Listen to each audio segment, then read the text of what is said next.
అధ్యక్ష ఆ ఒక్క మాట నేను అబద్ధం చెప్పని కారణంగా, ఆ ఒక్కరోజు నేను అధర్మం చేయని కారణంగా 1%తో 5 సంవత్సరాలు నేను ప్రతిపక్షంలో కూర్చోవాల్సి వచ్చింది అధ్యక్ష.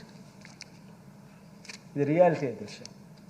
ఒక అబద్ధం చెప్పిందంటే జగన్ ముఖ్యమంత్రి అయి ఉండేవాడు, అధికారంలో జగన్ ఉండేవాడు, చంద్రబాబు నాయుడు ప్రతిపక్షంలో ఉండేవాడు.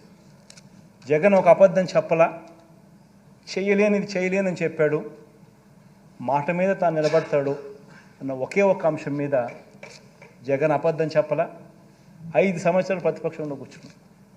కానీ అధ్యక్ష నేను ఈరోజు కూడా చెప్తా ఉన్నా, ఈరోజు కూడా నాకు రిగ్రెట్ లేదు అధ్యక్ష. ఈరోజు కూడా నేను వెనక్కి పోయి ఆ పీరియడ్లో మళ్ళీ ఒకసారి రీవిజిట్ చేసి, ఈరోజు నువ్వు ప్రతిపక్షంలో కూర్చున్నావు కాబట్టి మళ్ళీ ఆ రోజు మళ్ళీ రీవిజిట్ చేసి మళ్ళీ అబద్ధం నువ్వు చెప్తావా అని అడిగితే ఈ రోజుకి కూడా నేను చెప్తాను అధ్యక్ష, నా నోట్లో నుంచి అబద్ధాలు రావనే చెప్తాను.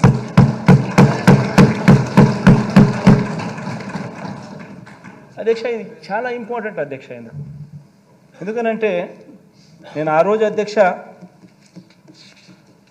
రోజు బహుశా నేను చేసిన ఆ పని వల్ల నేను అధికారంలోకి బహుశా రాకపోయి ఉండొచ్చు అధ్యక్ష.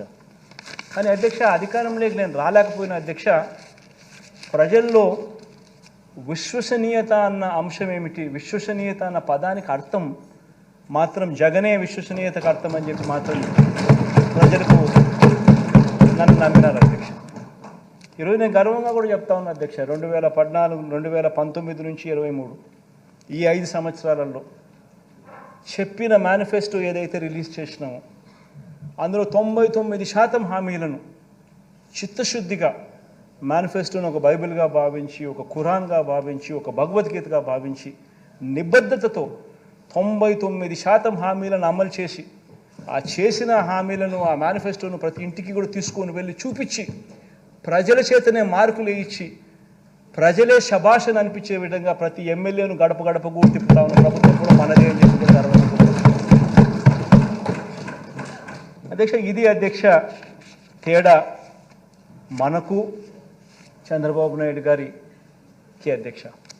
అప్పట్లో చంద్రబాబు నాయుడు గారు అధ్యక్ష 87,612 కోట్ల రూపాయల రుణాలు మాఫీ చేస్తానని చెప్పి రైతులను మోసం చేయడం, బ్యాంకుల్లో పెట్టిన బంగారం ఇప్పిస్తానని చెప్పి రైతులను మోసం చేయడం, 14,205 కోట్ల రూపాయలు పొదుపు సంఘాల రుణాలు మాఫీ చేస్తానని చెప్పి అక్క చెల్లెమ్మలను మోసం చేయడమే కాకుండా సున్నా వడ్డీని సైతం అక్టోబర్ 2016 నుంచి రద్దు చేయడం, ప్రతి ఇంటికి ఓ ఉద్యోగం ఇవ్వలేకపోతే 2,000 రూపాయలు నిరుద్యోగ భృతి ఇస్తానని చెప్పి ప్రతి ఇంట్లో ప్రతి పిల్లాడికి ఏకంగా 1,25,000 రూపాయలు బాకీ పడి అది ఎగరగొట్టి ఇలా రకరకాల పద్ధతుల్లో మోసం చేశాడు. కాబట్టి నేను గర్వంగా కూడా చెప్తా ఉన్నాను, రకరకాల పద్ధతులు ఆయన అబద్ధాలు చెప్పాడు, మోసం చేశాడు. కాబట్టి 2019లో ఏకంగా చంద్రబాబు నాయుడు గారికి వచ్చింది 175 స్థానాలకు కేవలం 23 స్థానాలు ఇచ్చి ఆయన ప్రతిపక్షంలో కూర్చుంటాడు. మాట మీద నిలబడ్డాం, నిజాయితీగా చేసి 151 స్థానాలతో మనల్ని గెలిపించిన ప్రజలు, ఆ మాట మీద మనం నిలబడ్డాం కాబట్టే డే 1 నుంచి ఆ చిత్తశుద్ధిని చూపించాం, కాబట్టి డే 1 నుంచి ఆ నిబద్ధత మనం చూపించాం. కాబట్టే అధ్యక్ష